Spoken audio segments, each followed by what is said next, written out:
do subúrbio. Ai, pode curtir do subúrbio, pode curtir do subúrbio.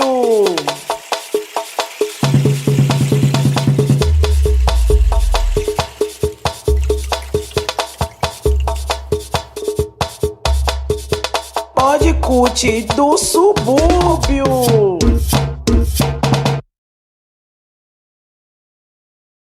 Eu, Carlos Matias, sou artista, docente, ator. Vou recitar um poema de Martins D'Álvares, acompanhado com meu filho Hugo, de 10 anos, e a sua flauta. O nome do poema é Subúrbio. Subúrbio, fim da cidade. Em frente fica a estação, ostentando na faixa a tabuleta pintada com nome e quilometragem do rincão. Por trás da estação há casas e mato, e casas e mato, ruas tortas mutiladas, praças que se arrependeram. Lá no alto, a Capela Branca, e mato, cercas, buracos, alguns becos sem destino, boteco da Dona Guida, tudo cheio de menino. De vez em quando, bufando, passa o trem pela estação. Esse trem, para o subúrbio, representa o coração. A vida no movimento dos que vêm e dos que vão. Mas o subúrbio é cardíaco. O trem só anda atrasado. Daí o pobre coitado sofrer da circulação. De madrugada e de noite é que o subúrbio desperta. O casario se alegra, não se vê rua deserta. Chove gente por toda parte. Ruge, vai e vem. E há quem acorde bem cedo pra, na birosca do Alfredo, castigar um mata-bicho antes de tomar o trem. Durante o dia, marasmo, pasmaceira, fuscada, a turma desocupada que não se foi pro batente. Mexericos de comadres que exibe secretamente as nódoas da roupa suja guardada por muita gente. Só nos domingos de folga o subúrbio pega fogo. Há de tudo para todos. Missa para quem é de missa, jogo para quem é de jogo, a batida de feijoadas, dança, namoro, pelada, briga, tragédia, conflito, que leva gente ao distrito e às vezes não leva a nada. Subúrbio, fim de caminho, começo de outra jornada. Começando agora o programa do Subúrbio. Eu daqui, você daí e o subúrbio entre nós. Estamos aqui hoje, né, depois dessa manifestação artística de Matias e Hugo, agradecendo a participação dos grandiosos artistas do território. Emoção, falando já, né, dentro desse poema, tudo que a gente já retratou aqui nesses dois primeiros episódios, né, sobre a nossa memória, sobre a potência, né, dessa memória do trem para patenteando, né, esse urbano e suburbano que somos, né. E hoje a temática sobre movimentos e ações sociais na cultura popular do subúrbio, com duas pessoas, né, duas mulheres, mães, né, de movimento, de luta, de resistência, que são referências para mim e sei que para muitas pessoas que vão assistir o programa de hoje, né, Sandra Cerqueira e Érica Cordeiro. E dispenso, né, essas atualizações para deixar a voz dessas mulheres que têm muito o que falar, para falar de si. E aí? Aproxeguem! Então, eu sou Sandra Cerqueira de Jesus e é um privilégio, um prazer estar sendo convidada para participar do Podcast. Eu sou mãe de uma menina, Lawanda e Cauê. Sou uma mulher negra, gorda, e que fui abençoada por morar no território do subúrbio. Sou da região do Parque São Bartolomeu. A arte me escolheu desde pequenininha, então comecei arte educadora. Me tornei pelas griots das comunidades. E comecei como arte educadora, depois fui para mobilizadora cultural, e aí não consegui sair dessa área, porque o território onde eu resido, que é o Parque São Bartolomeu, ele pulsa o tempo todo isso.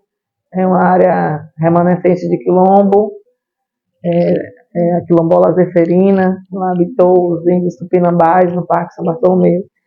E tudo isso, nessas referências, hoje me tornei, né, essa mulher que faz esse movimento cultural dentro do subúrbio. Eu sou Érica Cordeiro, fui criada aqui no subúrbio desde 2 meses de vida, mas nasci no sertão. Eu nasci numa área sertaneja, vim pelas mãos da minha avó a esse mundo. Sou mãe de 2 meninos, Hugo e Eric Cauê. Hugo tem 10 anos e Eric Cauê tem 4 anos. Então, me tornei mãe há 10 anos atrás. Sou graduada em Letras Vernáculas pela UFRA, filha de um pedreiro que entrou na universidade, né, de um auxiliar de enfermagem, que na época era auxiliar de enfermagem, e não me via nesse espaço de universidade até encontrar os companheiros e as companheiras do cursinho popular 2 de julho, e foi por meio, né, que eu consegui entrar na universidade, estudar e me ver nesse espaço, porque a gente aqui no clube não se via nesse espaço de, de fazer ciência, né, de estar na episteme, a gente não se via nesse lugar. Então, quando a gente está junto com pessoas que dizem é possível, você é capaz de entrar, vá lá e tente. Aí você é a filha do pedreiro que entrou na Universidade Federal, que sempre foi um espaço elitista e branco. Então, eu moro no subúrbio a minha vida inteira, né? Aqui em Piripiri. Eu volto na pandemia, morei em Cajazeiras durante um tempo, também é outro espaço. Mas morar aqui em Piripiri, no subúrbio ferroviário, é onde meu corpo se entende e se vê nas pessoas conhecidas desde sempre. Né? Você passa pela rua e você encontra aquela pessoa que você estudou há anos atrás. Isso também é muito importante, né, para a gente. Isso mostra um pertencimento ao lugar que onde você é. Enfim, né, gente? Eu não já me conhece e já sabe que eu estou aqui movida pelas emoções, né? O calor, não só o físico, mas o espiritual, o emocional, assim, né? Porque trazer essas 2 figuras de grande potência, né? De grande marco, né? Com o trabalho e também pela sua existência já responde muita coisa a ser contribuída dentro do diálogo, né? Então, não esquecer que essa iniciativa é um financiamento pela FGM, né, a Fundação Gregório de Matos, e a Prefeitura de Salvador, junto à organização Pontos Diversos, né, que contribuiu aí para a gente estar aqui nesse espaço agora, né, com todo esse equipário, para trazer um diálogo forte, né? E é isso, né, trazer essas figuras. Ai, gente, eu vou e volto, mas porque eu estou muito emocionada. Eu estou falando de uma temática que, como a gente estava dialogando aqui antes de iniciar o programa, né? Que é o berço, né? É a fertilização, a, a ruptura, né? Das nossas é, das nossas limitações, né? Restrições, porque eu visualizo o movimento social, essas ações sociais, culturais, como um rasgo, né? Daquilo que, como a Erika trouxe já na menção da apresentação dela, daquilo que nos introduziram, né, nos apresentaram como o não podemos, né? E o movimento veio aparelhando esses territórios periféricos com mais força, né, com mais contundência. Essa energia revolucionária, né, de se rebelar e de buscar estratégias, né, e meios de trazer aquilo que é fundamental, o direito básico, né, direito social, e que auxilia, né, a nossa vida no passado, no presente, e a gente está aparelhando para o futuro de outros meios, né, de outros modos. E para iniciar nosso papo e deixar mais colhidinho, né, mais nosso mesmo, quero que as meninas falem aqui sobre o papel, né, desses movimentos sociais, como ele exerceu e exerce na, na instância do território, né, nessa dimensão territorial, e se ele, né, o movimento social em si, os movimentos, né, nesse sentido pluralista que somos muitos, somos diversos, deu condição, né, de estabelecer um marco nesse território, né, e aí vocês vão me trazer isso a partir das suas vivências. Os movimentos, na minha vivência, né, o movimento sem teto. Sou mulher que milito no movimento sem teto da Bahia, faço parte das guerreiras interinas, não à toa esse nome interina, né? A partir desse movimento foi quando eu conheci, quando eu comecei a ver, né, que as minhas inquietações elas tinham fundamento. Não era uma inquietação porque eu era rebelde sem causa, era uma rebeldia com causa, né, até lutar com relação ao machismo dentro da minha casa, né, que foi criada a partir desse processo do machismo. E você muda uma cultura, né, no espaço quando você diz aos jovens que é possível eles ingressarem na universidade. O curso Popular 2 de Julho foi um curso que eram os militantes do Movimento Sem Teto, os militantes da Ação Popular Socialista, foi quem criaram esse curso, e a partir desse movimento foi que alguns jovens, né, perceberam que poderiam estar fazendo luta também dentro da universidade, porque até então a gente não se via capaz de entrar nesse corpo desse lugar. E aí a gente tem Ana, que eu não posso deixar de citar, Ana Vanessa aqui, que sempre é uma referência para mim na questão cultural, porque Ana, ela, a partir do movimento, é que levava a gente para fazer coisas, é que inseria a gente nos cursos de teatro do oprimido, é quem trazia toda essa temática, que trouxe Bárbara Santos, que é do Teatro do Oprimido, para fazer oficina no movimento, que movimentava, né, essa questão cultural aqui, e eu tenho certeza que muitas pessoas conhecem Ana a partir dessa questão cultural, mas eu conheci Ana a partir da militância no movimento popular, no movimento sem teto. Então, a gente muda, né, essa estrutura a partir de que você movimenta os jovens, né, o próprio Matias, que começou com a Emma no início, fez parte desse curso Popular 2 de Julho, e outros jovens que entraram, gente que vinha do Cabrito também para estudar no curso Popular 2 de Julho, que era nas imediações do Parquinho, aqui em Piripiri. Então, os movimentos, eles têm um papel importante porque eles mudam a estrutura de qualquer lugar que eles estejam. Tira do comodismo, tira da realidade, assim, ó, vocês precisam enxergar essa outra realidade aqui. E aí, quando surge a ocupação aqui de Pinskada, mas primeiro aqui em Piripiri, que era a cidade de plástico, que é a Guerreira Luterina, ela muda a estrutura do bairro. Ela muda a estrutura porque o olhar muda o olhar. Então, os movimentos, eles têm um papel fundamental, né, na mudança cultural do lugar, porque eles mobilizam um outro olhar, inclusive dos moradores, né, daquele lugar. Eu digo que o movimento social, ele materna.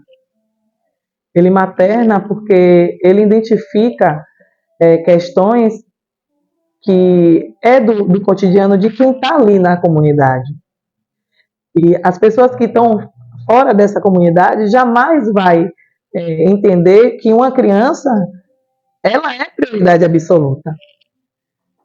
A criança, ela tem que sair da rua, ela tem que estar na escola, ela tem que estar no movimento, e ela tem que ter a oportunidade de vivenciar outras coisas.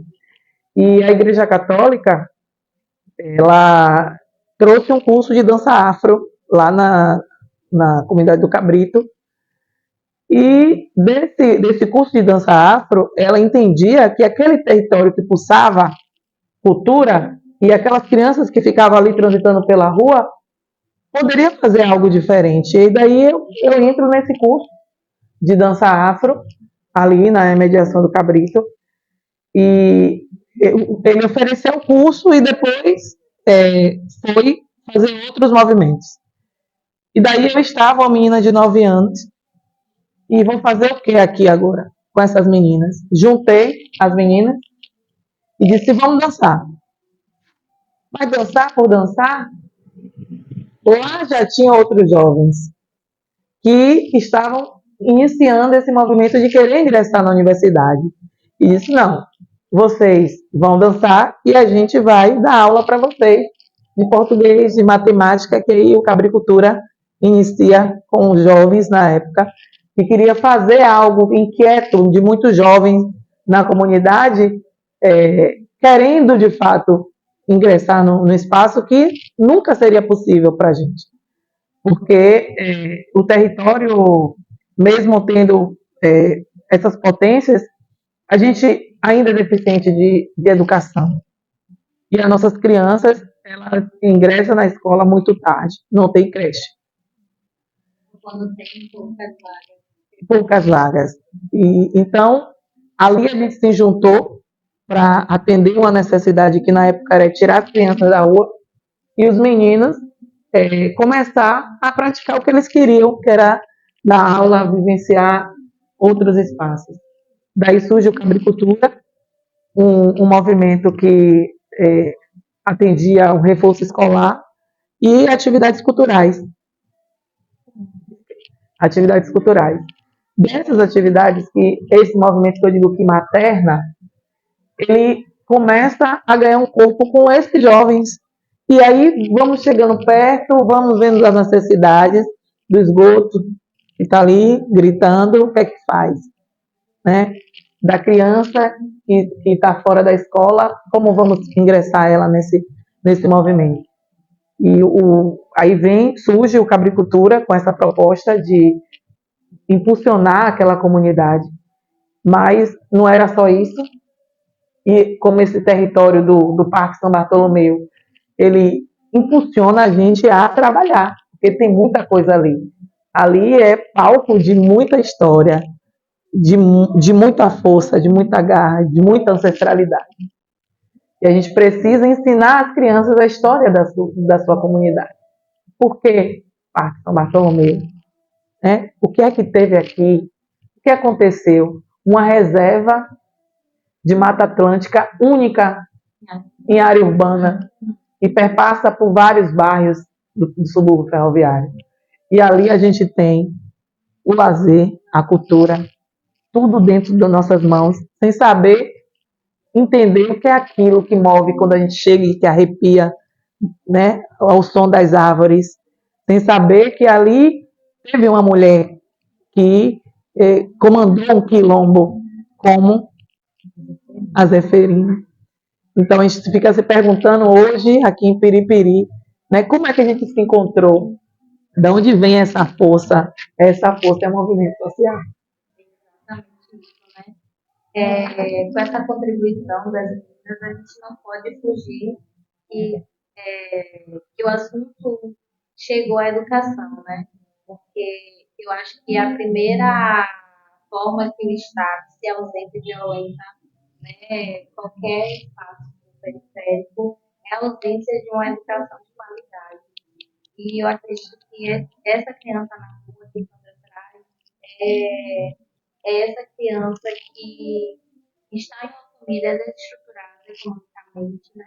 E que está no contexto de uma mãe, talvez solo, né? Como uma maioria, ou talvez com um companheiro que não entende a essa parceria ainda, né, dentro do núcleo familiar e, e aí vai sendo ceifada, né, dentro dessas lacunas, né, dentro dessas faces da família. Então, é o que o movimento faz, né, é chegar preferencialmente, né, em uma mulher de liderança, né, como uma Zeferina, como uma Maria Felipa, né, como outras mulheres ancestrais nossas, e dizer que é esse caminho aqui que a gente consegue trazer um futuro melhor para a nossa sociedade, para a nossa comunidade. E sobre, né, e a gente falou de uma pessoa que, inclusive, a gente não mencionava na vez, né, que é uma pessoa que está presente na vida de nós três, dos movimentos, da evolução, né, da provocativa, né, Nossa de griot. fazer, Nossa griot. da provocativa de fazer, né, de se questionar, né, e de compreender em que lugar estamos e o que podemos fazer, né, com as nossas potencialidades definidas. Né, e é isso aqui que a gente está fazendo, né? Um beijo grandão, Aninha, você é nossa. Seguindo, né, o diálogo, para a gente trazer muita coisa boa, falar sobre o que a gente já iniciou aqui, né? Sobre esses elementos, né? Que contribuem e contribuíram e ainda vai continuar contribuindo para o fortalecimento, o avanço e democratização da cultura, né? E desse amparo social no território do Sudeste. Eu acho que eu queria fazer melhor que abrir para, na verdade, um parênteses assim, bem grande, né? A gente lembrar da rua, não é desse aspecto que ela fala da rua. Eu tenho certeza que é com a mesma lembrança de carinho que eu tenho, que você tem, que a Delita tem, que o Linda tem. A rua, para a gente que é do subúrbio, enquanto criança, a gente lembrar da nossa infância, né? E lembrar que a minha cacica querida Nádia Cauã, que lembrar a criança que a gente deixou lá atrás, é lembrar de um lugar também de afeto, em que a gente fazia as coisas acontecerem na rua. Né? Essa questão da rua hoje, você fala da desestrutura e que as crianças elas ficam cada vez mais na rua, mas antes a gente tinha tempo para estar na rua, né? Você tinha tempo para estudar e tinha um horário que o pai deixava brincar na rua, porque esse brincar na rua também foi nos tirado, né? O meu filho não brinca na rua como eu brincava. A violência instaurada de forma bem agressiva, né? Porque é uma cultura nossa, e foi isso que tem sido nos tirado. E um parênteses, desculpa até falar aqui, que no anterior, na cidade anterior, a gente chegou nesse comentário, né? Que sobre a violência, porque a violência no subúrbio não é uma violência nascida, originada, né? Foi trazida para cá, né? Foi instaurada, foi instalada aqui dentro. Então, essa memória que você traz da rua que eu vivi, talvez Davis tenha vivido, né? Beijo da Lita também vivido, mas talvez Vitor, né, que é o mais novo aqui de nós, não tenha vivido como a gente viveu.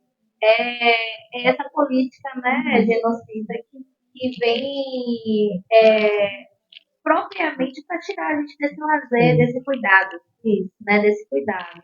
É para lembrar assim, do tempo de brincar, né? Isso. Eu acho que a gente meio que perdeu isso. Assim, no subúrbio a gente passava em qualquer rua. Em qualquer rua a gente via muitas crianças brincando nas ruas. Que é importante também para o crescimento delas. Né? Você, a partir do brincar nas ruas, te dá uma sensação de comunidade, de dividir e de pertencer. Porque eu lembro que só tinha essa questão do pertencer desde criança, que era um lugar que eu não conseguia me ver.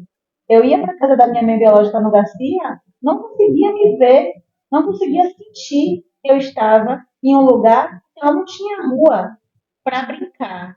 Então, hoje a gente tem a discussão, as crianças estão nas telas. Sim, mas por que as crianças estão nas telas?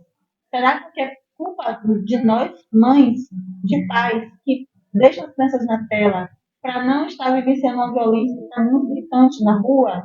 Ou a gente que mora aqui no subúrbio, nas mediações lá do Quilombo do Urubu, Parque São Bartolomeu, e tem medo do menino estar brincando na rua, de repente a gente tem que carregar e levar para a emergência infantil. A gente, Nina. Então, a gente perdeu essa questão cultural nossa de deixar, porque isso também é cultura, né? Os movimentos nas suas ocupações, eles meio que resgatam isso, porque as crianças elas brincam nas ruas, nas ruas dentro das ocupações. Então, isso também é um outro papel, porque as pessoas que vão morar nas ocupações dos movimentos, por exemplo, sem teto, são pessoas que moram adjacentes no todo o subúrbio. E lá você tem um resgate disso. Né? Eu chego lá no Paraguai 2 e vejo as crianças brincando na rua. Brincando na rua. E isso também é importante. É o tempo para tudo. Eu falo sempre resgato assim, a Devine, porque ela fala do tempo e eu acho isso muito importante. É o tempo das coisas. As coisas elas acontecem no seu tempo. Tem o seu tempo de acontecer. E o brincar na rua. Né? E quando tira da rua, é por causa dessa violência. Da violência. E, assim, esse tempo que a gente busca todo o tempo, assim, tirar essa criança hoje, emergente, com grande emergência, que precisa sair dali, porque a gente sabe que a linha da violência, ela está tão gritante que uma criança, ela começa a se inserir dentro da violência, inclusive a violência do tráfico, cada dia mais cedo. Então a gente vê que você vê que aquele menino, eu hoje, esse é o lugar de vocês. Esse é o lugar de vocês. Hoje eu trabalho com arte e educação dentro da Fundac, que é uma unidade de privação de liberdade, né? E aí cada dia chega jovens mais novos lá, com 12 anos, e eu pergunto assim a ele, muitas vezes na sala, você não brincou? Você não... Ele disse, aí eles falam assim, isso chegou para mim muito cedo. Isso chegou para mim com 6 anos, com 5 anos. A ideia de brincar, seja isso, né, agora. Um comentário. Talvez não muito distante da realidade de nós aqui, né? A naturalidade de uma criança, talvez de 2 anos, 3 anos, de falar sobre a criminalidade, sobre ser ladrão, né? Sobre ser qualquer atividade, né, ação associada a isso, né? Então, às vezes vem com um tom de isso é óbvio, né, que vai acontecer com você. Isso é óbvio. Você quando crescer vai ser isso aí. Seu pai foi, seu tio foi, dá referência de quem já foi, que foi violentado, que foi morto simbolicamente, né, que é a nossa primeira morte que a gente vem dentro dos movimentos, afirmando, né, que nós morremos todos os dias quando a violência se coloca, né, dentro dos territórios. Se há violência, estamos morrendo, né? E quando a gente fala da cultura, né, do movimento social, a gente traz que isso que nos tira, né, desse lugar, isso que nos salva, isso que nos transforma, isso que ressignifica, né, esse lugar nosso. Não, eu não aceito esse lugar. Eu quero ir por esse caminho aqui. Então, a gente olhar como essa naturalidade vem de uma forma muito agressiva, violenta e muitas vezes hipnótica. Essa palavra que estava usando, hipnótica. É você colocar isso como fato, né? E é necessário funcionar esse movimento para que possa ter a criança e a nossa comunidade possa ter a oportunidade de conhecer outras coisas, de ter um anel de bar, de ter um núcleo de exemplo, de referência, de cultura dentro dos bairros. Porque hoje a gente diz assim, o menino só conhece o paredão, o menino só gosta de pagode, mas na infância dele, o que foi apresentado até hoje para ele? Algum exemplo, eu estava dando prato, ele aprendeu a digitar, ele está música. Então. A gente vai andando pelo Parque São Bartolomeu, dentro do parque, para poder chegar no Lucas Tete, ali no Lobato, São Bartolomeu, se nós subimos, é perigoso, gente. Anda no parque. Vivencie o parque. Caminhe dentro do parque. Respire, vá sozinho mesmo. Caminhando, dependendo da hora, converse com os guias. Eu sou uma mulher que estudo sozinha com uma criança de 10 anos, todas as quartas e sextas, e desço. Eu subo e desço o parque, todas as quartas e sextas há 2 anos. Então eu vivencio o parque, respiro, sinto o cheiro das coisas que tem no E parque, são recursos que os o animais, território oferece, né? sabe? Então a gente se atentar a esses lugares. E que a própria. É engraçado, Carol, porque a todo tempo a mídia impulsiona que aquele território não é bom para a própria comunidade participar. Então a comunidade ela começa a ter medo do território, de vivenciar o território e não se apropriar de um território que é nosso. Então nosso papel quanto movimento cultural, movimento popular, é trazer de volta a comunidade para dentro da comunidade. Porque é esse podcast aqui, né, que deveria ter várias instâncias de podcast em Vários vários núcleos, não, núcleos de gente, podcast, provocando provocando o poder público a necessidade gritante que o subúrbio precisa ter momentos como esse, movimentos como esse, para que o pessoal entenda que às vezes não precisa sair daqui, né? Não precisa sair daqui desse território para ter cultura, para vivenciar um lazer, né? E para também impulsionar coisas que é necessário do que a gente vive aqui.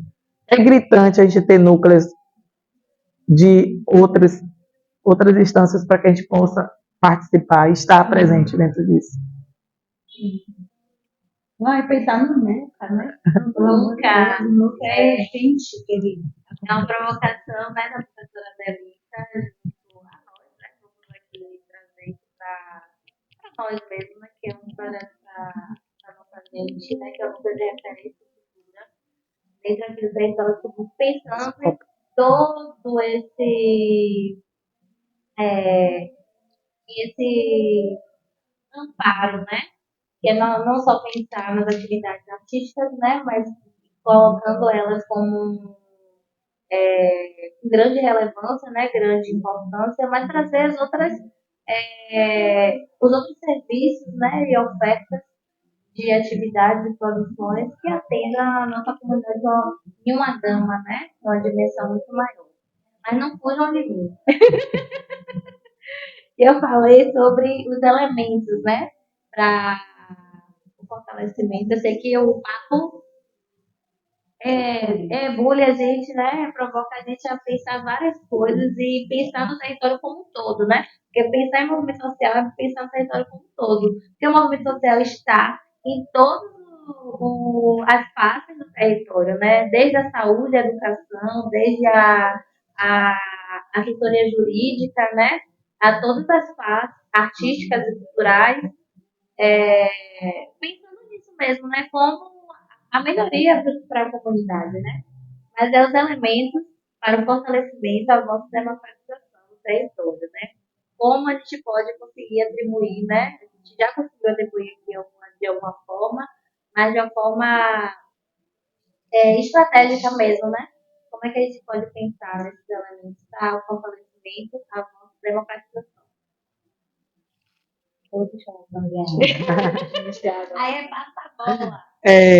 A gente tem o Movimento de Cultura Popular do Subúrbio, que vem impulsionando ações de cultura, arte, cultura e lazer. E eu acredito que a gente precisa, de fato, estar com esses movimentos propondo ações para os territórios. E os centros de cultura, como CCP, grande CCP, Sou cria também no CCP. o CCP, que traz alguns projetos dentro da comunidade de fortalecimento. E trazendo também essa comunidade, Carol, para estar dentro desses espaços e vivendo isso.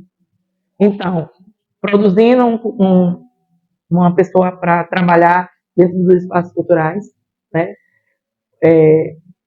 através desse movimento, né, o movimento de cultura popular do subúrbio, a gente impulsiona outros movimentos nas comunidades que também façam Que isso, é uma rede. que é uma rede. Então, esse trabalho de rede dos movimentos sociais fortalece e dá a todos a oportunidade de vivenciar isso.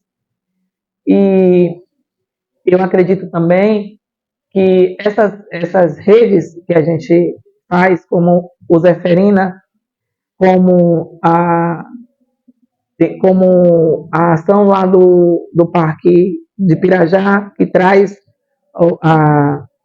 o Negibá, e não só a Negibá, que a gente percebe que no centro tem movimentos que ainda não conseguiu chegar até aqui no subúrbio. Então, esses movimentos precisam vir para esses espaços e precisa ter acessibilidade para que essas pessoas possam participar. Então, democratizar é dar a todos. É fazer com que as pessoas tenham a oportunidade de viver esse território cultural no subúrbio, desde lá do início até base naval. E recentemente eu participei do Festival Odara, que é um festival dos jovens do Mamulengo, que faz teatro de boneco. E são jovens que iniciaram, que tiveram a oportunidade de vivenciar isso lá no centro, que é o CRIA, né? Que é a FUNSEB, e que é a Steve Bico, com o pré-vestibular, que também fui cria da Steve Bico. E aí a gente dá a oportunidade de trazer, né? E também a Flame, né? Ela veio também fazendo esses movimentos. E trazer esses movimentos para aqui, para dentro desse território do subúrbio, para que todos tenham a oportunidade de ter Carol, de ter os meninos gravando. Né? Inclusive, né, a questão de a gente, esse reconhecimento que vocês fazem, com a Erika também faz, desses grandes organizações, né, órgãos e outros movimentos, né, negros, né, e participantes. A maior parte, né, vamos dizer assim, 90% ou até 100%, Carol. 100% são homens negros, pensando mesmo, né, nessa estruturação nossa aqui, né, como chegar. Eu, inclusive, fui estudante também, né, cursista da FUNSEB, e fui lá no centro, né, na escola de dança da FUNSEB, no Pelourinho, mas também fui aqui no Centro Cultural Plataforma, de teatro. Então, essa intermediação, né, do ir e vir, porque como fazer formação para promover formações, né? Então, me formei, passei por uma formação lá, passando por uma formação no território e provocando outras formações em micro territórios do subúrbio, né? Então, esse compromisso, né? Compromisso nosso também, enquanto militante, de ir buscar o conhecimento e trazer o conhecimento. Mas também eu acho que precisa a democratização, inclusive, essa parte aí foi muito importante. Mas hoje nós temos muitos artistas, muitas pessoas dentro do território. E precisa que os editais eles consigam alcançar essas pessoas como você que está fazendo. E ajustar. Porque, por exemplo, não são todas as pessoas que têm um CNPJ que pode concorrer a um edital. Editais, como o Paulo Gustavo agora, que foi o último, que foi mais democrático que a gente conheceu agora, porque poderia a gente dos territórios que mais burocrático, nas questões, isso, né? Então precisa, inclusive, trazer as pessoas, né, para estudar, fazer os editais, para participar dos editais, gente do subúrbio para poder fazer. Também, né? Porque nós artistas também, eu falo assim, me colocando no lugar também, né, que eu tenho que me colocar. Tenho aptidões, habilidades, formações, mas aí tem a correria de você buscar a sua subsistência, né, a sua sobrevivência, o seu sustento, né, que vai provocar essa dignidade, né? Essa estrutura real para consolidar algo, para materializar para outros. Como esse Estado pode olhar para esses artistas, né? Por lei de incentivo, editais, Não é isso. ou cadastros. É por isso que eu falo que os editais Como é que eles você precisam aparelha abarcar. essas pessoas para poder dar condição dessas pessoas poder construir dentro do seu território, né? Porque às vezes não, é provocado isso de forma sistematizada mesmo. Você passa pela formação, agora se vire. É isso. Entendeu? E como é que você vai se Por virar isso que para eu estou dizendo que a justificar? democratização ela tem que vir a partir dos editais, que é o Estado que tem que manter isso, e os editais têm que ser ampliados para isso, entendendo que essas pessoas precisam ter dignidade em sua sobrevivência. É dignidade mesmo, de não ficar pensando como vai pagar o aluguel, quando vai comer, sabe? Para fazer cultura, para continuar a cultura, porque se a partir da cultura isso já está dado, a gente consegue mobilizar e tirar meninos, inclusive, do tráfico de drogas. A gente consegue mobilizar e ampliar a educação formal. A gente consegue ampliar a ideia do jovem ingressar na universidade a partir da cultura. Então, o Estado ele precisa se responsabilizar e entender que as pessoas que estão dentro do subúrbio fazendo cultura precisam ter dignidade integral. Integral. Então, precisa ter leis de fomento, né, para estas pessoas que estão dentro dos territórios. E quando eu falo do território, não é gente que vai vir do centro para aqui para o território, é gente do território, do subúrbio, trabalhando no território, vivendo e conseguindo ter dignidade no território em que vive. Porque muitas vezes é isso que acontece. A gente precisa sair do território para ganhar o sustento e vem outras pessoas que não é desse território para fazer o trabalho que a gente já faz e sendo remunerado e tendo toda uma estrutura para fazer algo que a gente já faz todos os dias. E não tem, Sandrinha, a mesma visão do território que a gente tem. Essas pessoas vêm trabalhar no território. Nós vivemos aqui, nós temos interesse que esse território dê certo. Esse ponto que Sandrinha traz é essa violência que a gente pratica entre nós mesmos. Porque às vezes a gente até com conhecimento de pessoas nossas, mas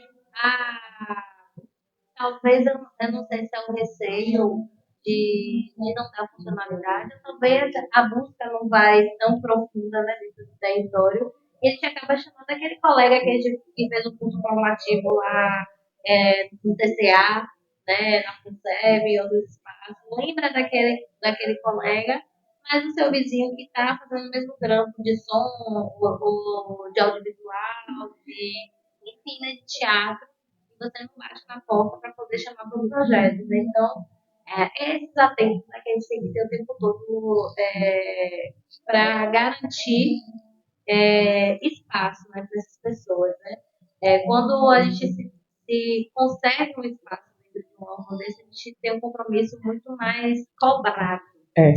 Então, o atento que eu falo é isso, porque a gente tem que estar o tempo todo em alerta para essas falhas. Eu considero falhas, né? Falhas não se materializar, né? A gente continuar trabalhando com gente nossa.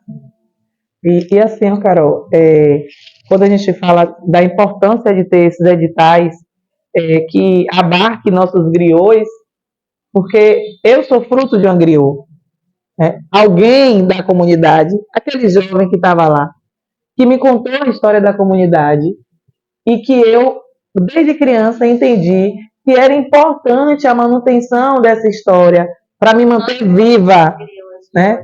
Então, hoje eu não posso continuar fazendo do jeito que eu gostaria, porque eu estou fora da comunidade trabalhando. E aí, quando eu chego lá com os meninos que estão em medida de privação de liberdade, eles falam: pô, Pro, você se parece comigo. E ele se identifica logo no início, e aí eu digo a ele: ó, eu tenho uma responsabilidade social com você. Eu preciso receber esse dinheiro, mas eu tenho uma responsabilidade social. Eu tenho interesse que você saia do tráfico. Eu tenho interesse que você pare de roubar. Porque quando eu saio daqui, eu pego ônibus. Eu não tenho um carro que me leve até a minha porta. Você vai passar pela minha porta todos os dias, porque eu moro no território do subúrbio ferroviário. Então, eu começo a fazer meu papel de griot dentro da privação. Mas quantos desses meninos, quando eu estava cá na base, eu consegui fazer que não chegasse até a privação de liberdade? Porque a cultura, a arte, a educação tem poder de salvar vidas.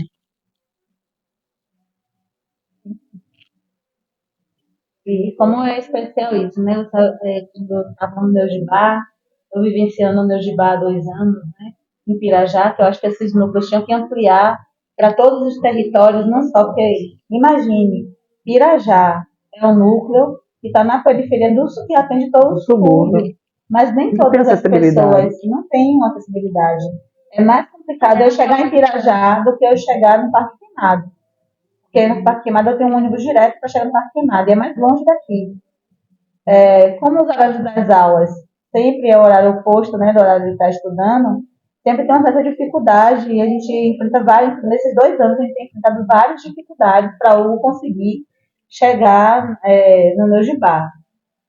Uma delas é quando se o território estiver com qualquer problema, a gente não vai, porque a gente vai caminhando, a gente não tem outro recurso. Se a gente for de Uber, a gente gasta R$ 50 para ir e voltar para casa por vez que a gente for. Então, 2 vezes na semana, a gente gasta R$ 100.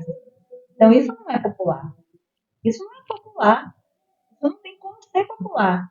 E quando você coloca só em Pirajá, ou só em alguns grupos, alguns bairros, você deixa de atingir uma parte maior de pessoas. Porque se você coloca um núcleo em Piripiri, você atende uma galera maior.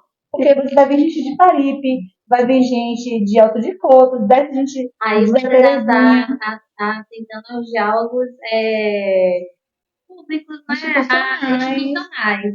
Porque como a institucionais. Anel de Bar chegou no parque, né?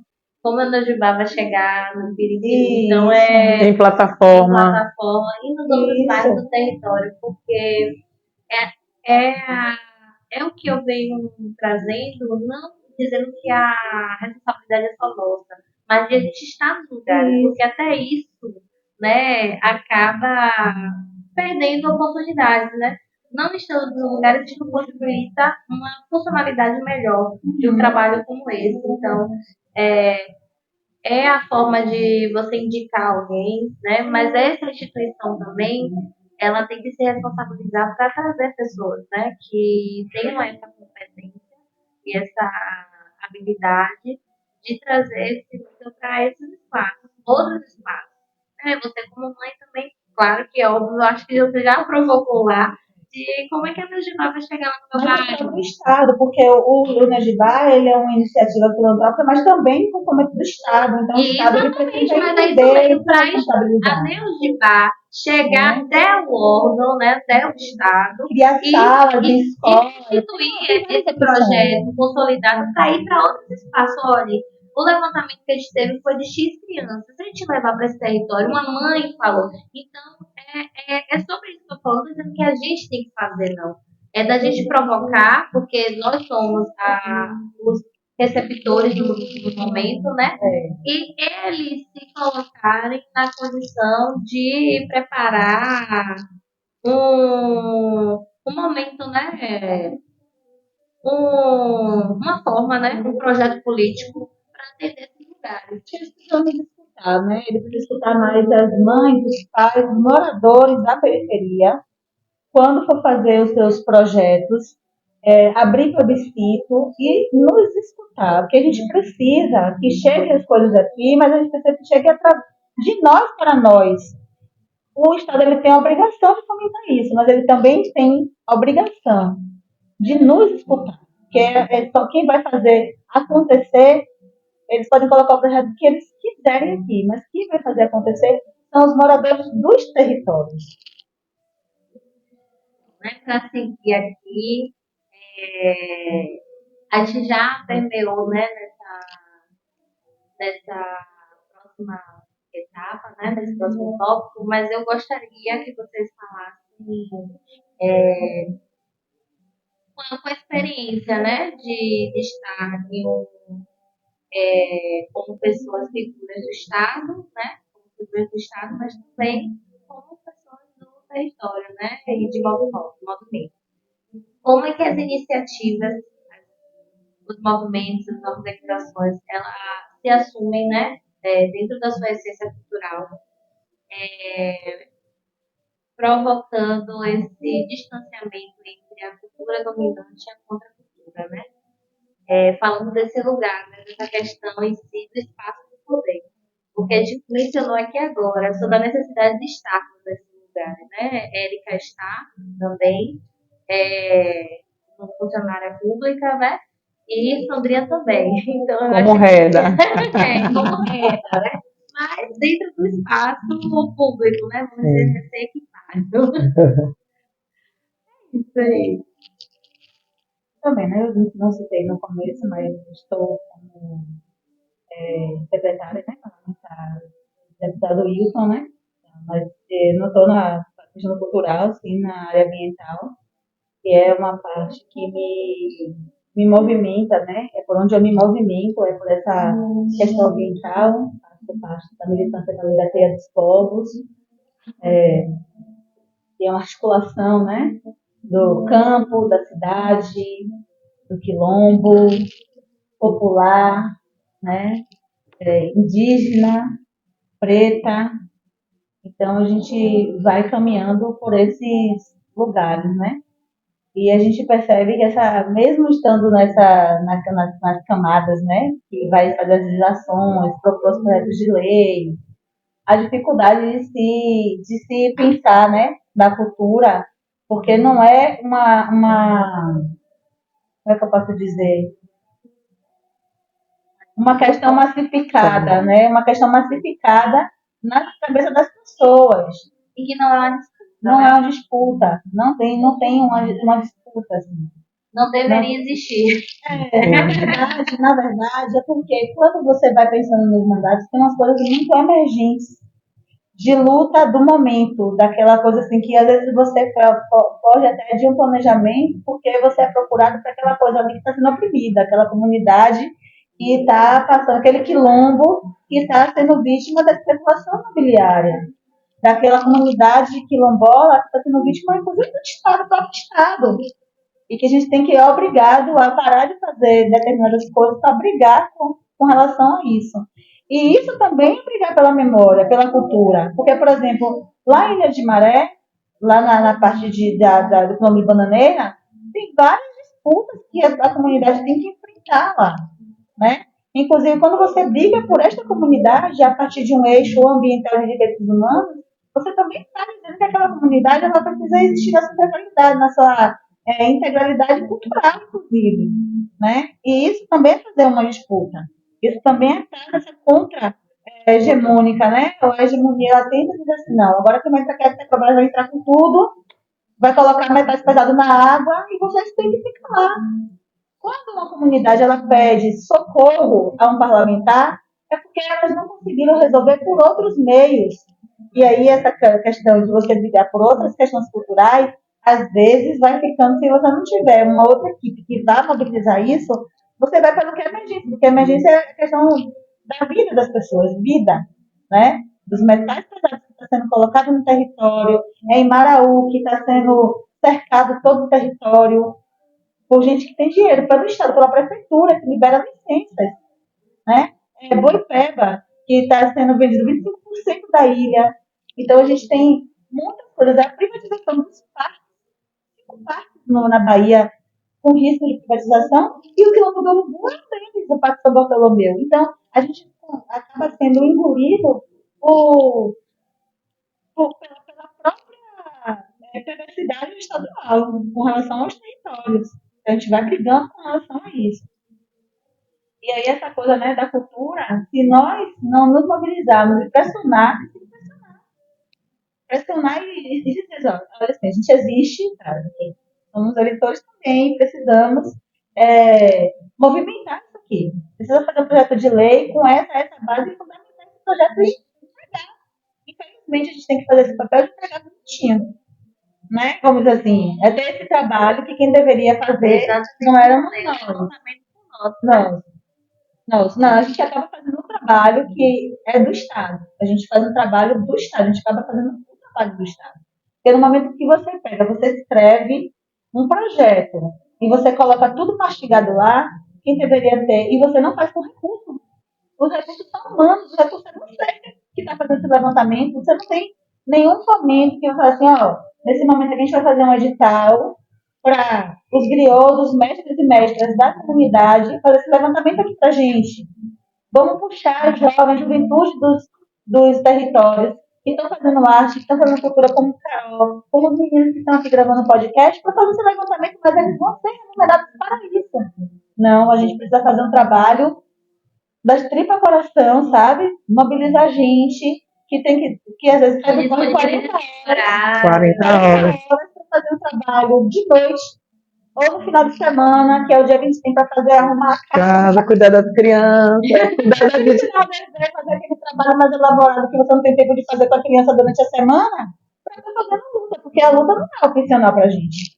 A luta, ela não é opcional para a gente. Ela já tá batendo na porta antes A de gente você não tem sair condição do de bem recusar a luta. É isso. A gente já materna lutando o tempo O todo. tempo todo. A gente estava no início antes de iniciar a gravar, falando das nossas dificuldades em ser multimulher. Porque a gente tem que a gente tem que o tempo todo dar conta de tudo. Mas para além disso, ser cobrado por aquilo que você deixa. isso, para além disso, o menino chorando, o povo gritando, a galera bate na porta, ei Sandra, a gente precisa fazer alguma coisa pelo aquele parque. Porque o Parque São Bartolomeu precisa ser ocupado. E aí o Movimento de Cultura Popular do Subúrbio, ele vem na proposta de é nosso. A gente precisa estar lá. É um parque sagrado. Herança ancestral. É de todo o subúrbio. É de todos nós. Então, quando a gente ensina as nossas crianças que ali tem algo ancestral, a gente está dizendo que tem força, a gente está dizendo que tem poder, está dizendo que tem vida. E aí, nesses espaços, o pessoal fica dizendo assim com a gente: de onde vem essa força, mulher? Né? Tu dá conta de 2 filhos e trabalha e mobiliza. É daí. É dessa ancestralidade que pulsa dentro da gente o tempo todo. E se a gente não se mobilizar, Carol, no podcast, nas nossas rodas de conversa, vai acabar. E nossos filhos vão ver o quê, gente? Vão ficar nas telas? Vai começar a ter crise de ansiedade? Vai ser mais um andarilho? Porque a nossa população preta, ultimamente, é o que mais está sofrendo com o mal da depressão. E por quê? Por que isso acontece? Vai dar nas telas para aprender a consumir mais, para aprender que o capital ele é o mais importante do que estar, por exemplo, com a minha tia, com a minha avó, com a minha sabe, você trabalhar essas emergências de trabalho, de consumo, para garantir para todos, e às vezes precisando cuidado, né?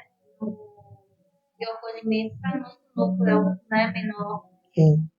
E a gente tem que estar o tempo todo, né, levantando a bandeira. E tem horas que a gente não quer levantar a bandeira, ela está cansada, né? A gente não tem nenhuma Mas não tem opção. opção. E a gente tem que estar o tempo todo e todos aqui, o que é importantíssimo e chega a ser engraçado, é que todo o trabalho nosso está vinculado com a nossa militância.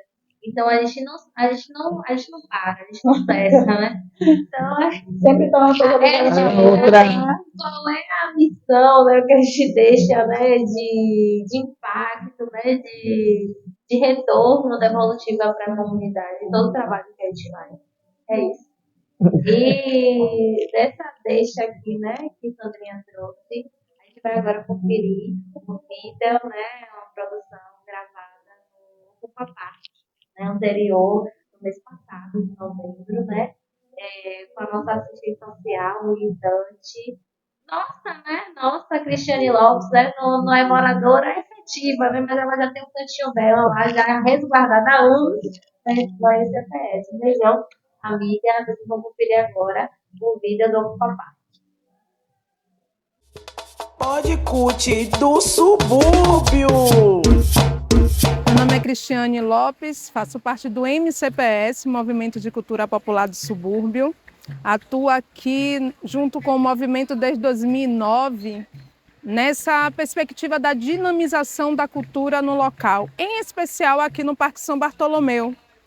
E nós estamos aí com uma campanha Ocupa Parque, que tem por objetivo dinamizar a utilização do espaço ambiental do Parque São Bartolomeu, com cultura, com arte popular, envolvendo grupos, artistas, moradores, a comunidade como um todo na utilização desse público, passando um domingo com muita arte, capoeira, com empreendedorismo e buscando chamar a atenção também do poder público, né, para essa dimensão de utilização do parque, porque não é só um concreto, né, uma estrutura que vai ficar aí vazia. A gente precisa ocupar com qualidade, ocupar com arte, ocupar com lazer, com todos os direitos que a comunidade tem, né, tirando o aspecto e a visão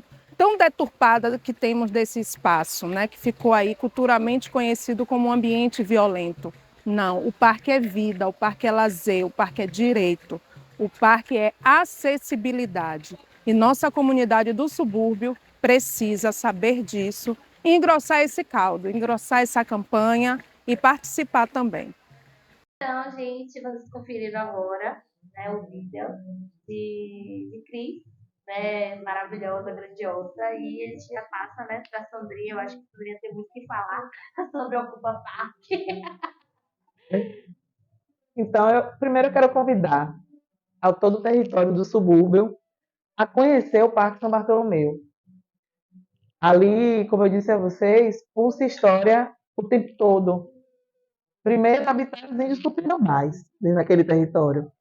E a gente fica se perguntando por que o nosso olhinho é puxado, a gente é oriental? Não, a gente é indígena.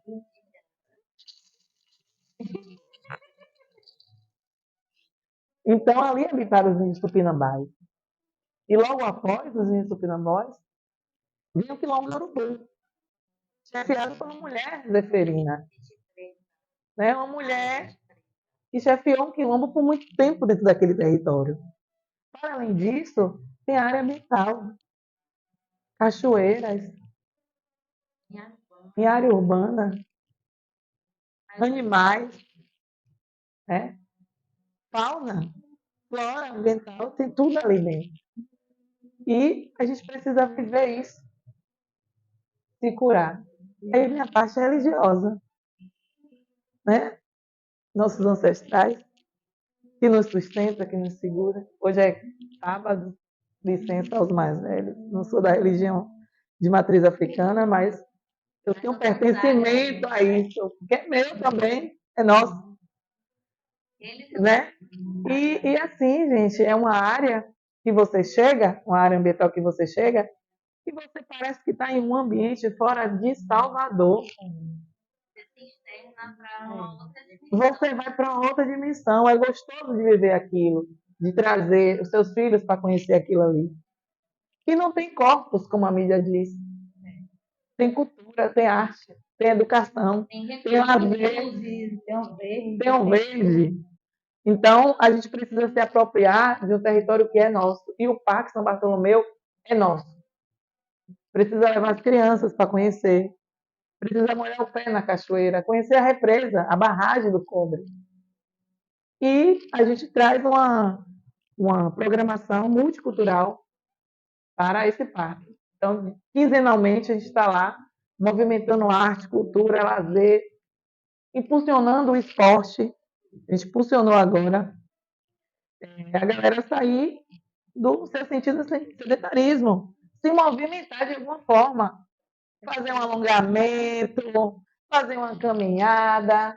Então, a gente traz tudo de quinzenalmente nesse momento.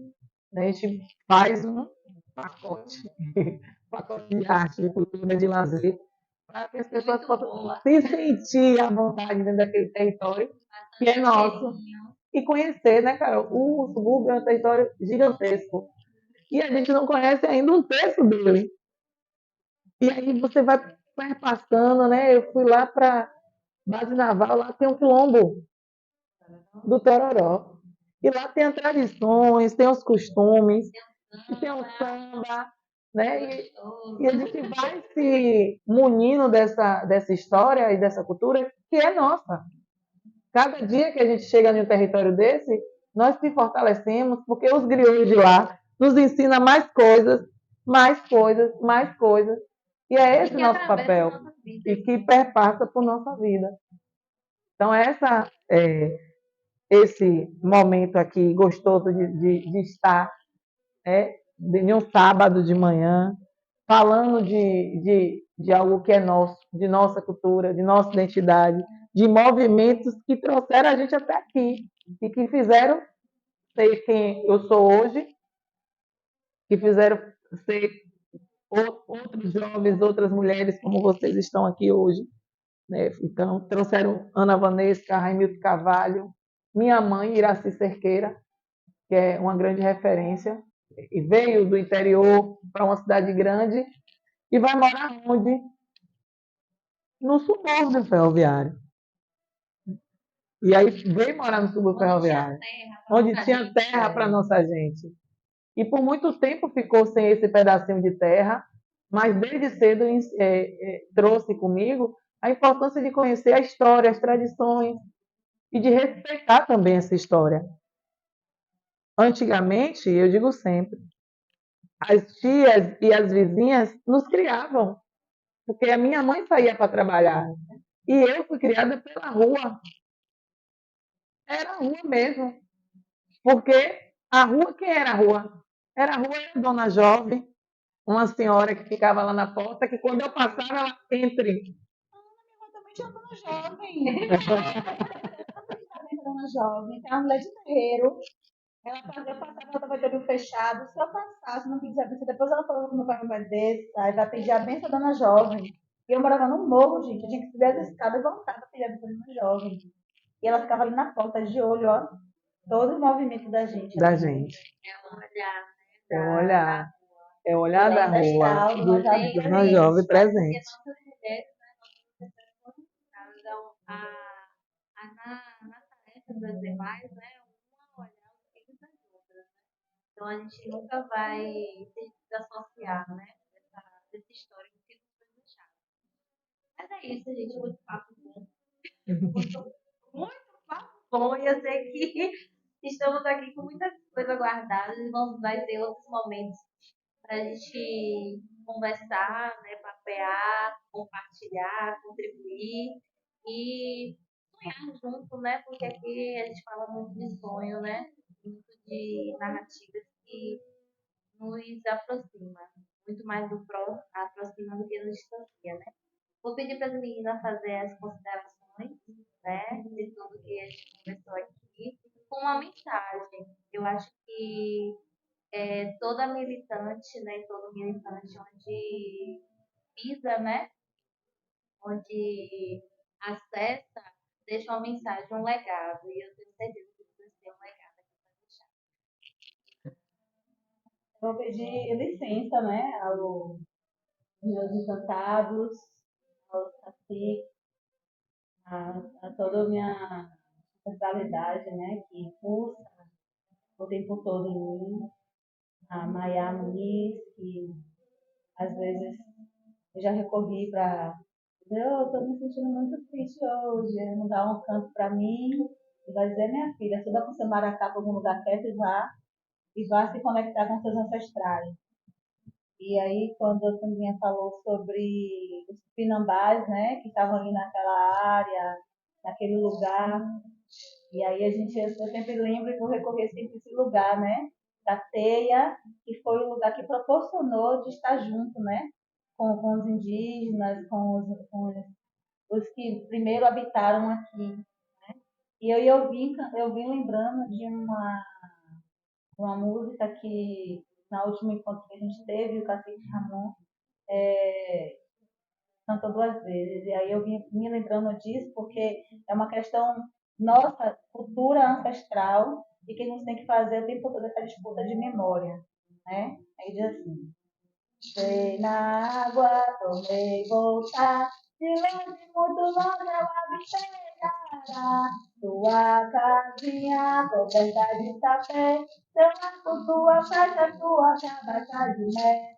Entrei na água, tomei voltar, de longe, muito longe, eu avistei Ará. Tua casinha, coberta de tapé, teu arco, tua faixa, tua cabaça de pé. E obrigado também, né, a tudo que os Encantados me proporcionou estar, porque todo o caminho que eu tracei, do meu nascimento até aqui, sempre fui guiada, né, pelos ancestrais e os Encantados, que me colocaram sempre nos lugares certos, nos momentos certos, para experienciar e vivenciar coisas que eu nunca tinha pensado antes na minha vivência familiar, em estar, e agradecer ao Xum por tudo assim, né? Por não deixar faltar o ouro e a prata no sentido não dos recursos capitais, mas de iluminar esse caminho, né?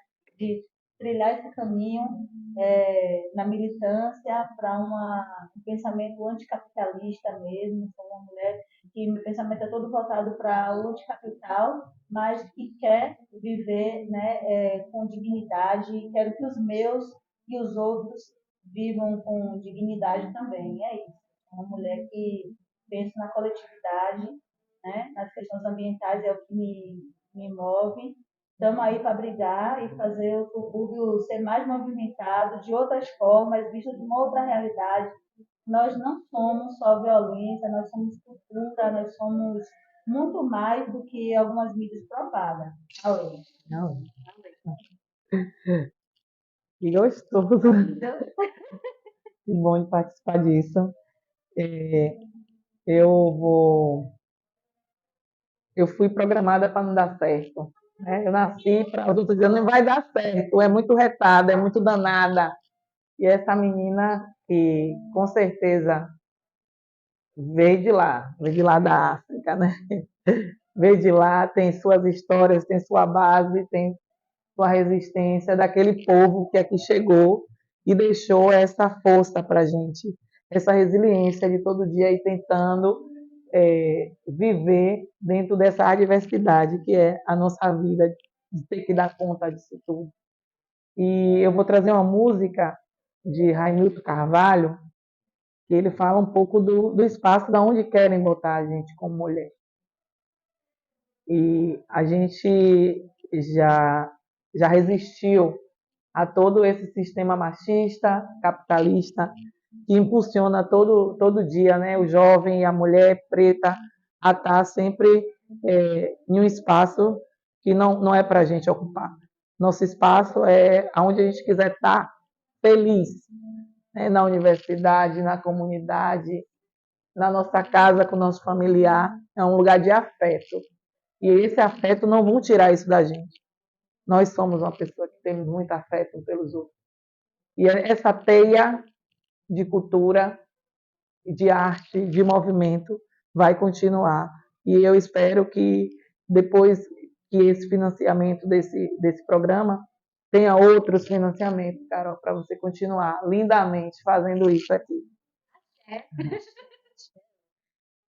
Uma nova sensação invadindo a cidade, a força da mulher lutando por igualdade, te convidando para a revolução. Não vou mais ficar na cozinha do patrão, já cansei de maus tratos, violência e humilhação. E se brincar comigo, eu vou abrir meu bocão. Depois da vitória, ficar de bem com a vida. Mulher negra, linda, eu sou mulher indígena, linda, eu sou mulher, sou negra, sou linda.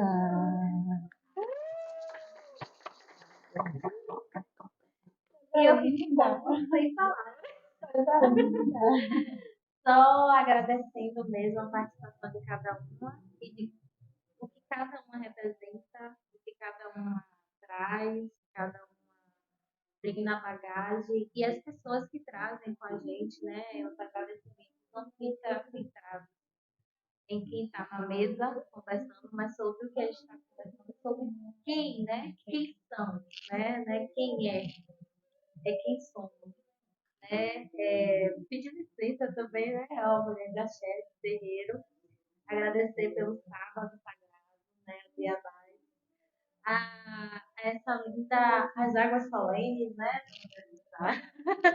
Que nos espelham, né? Nos iluminam e que regulem, né?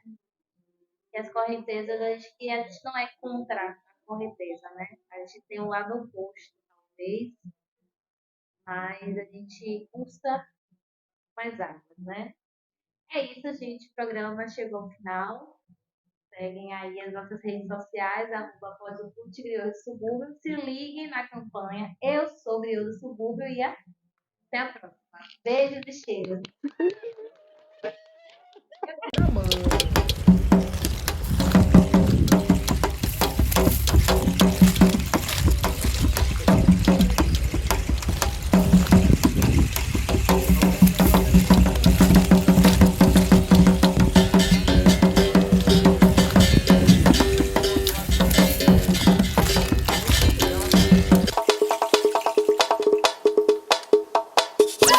Podcast do subúrbio. Ai, podcast do subúrbio. Podcast do subúrbio.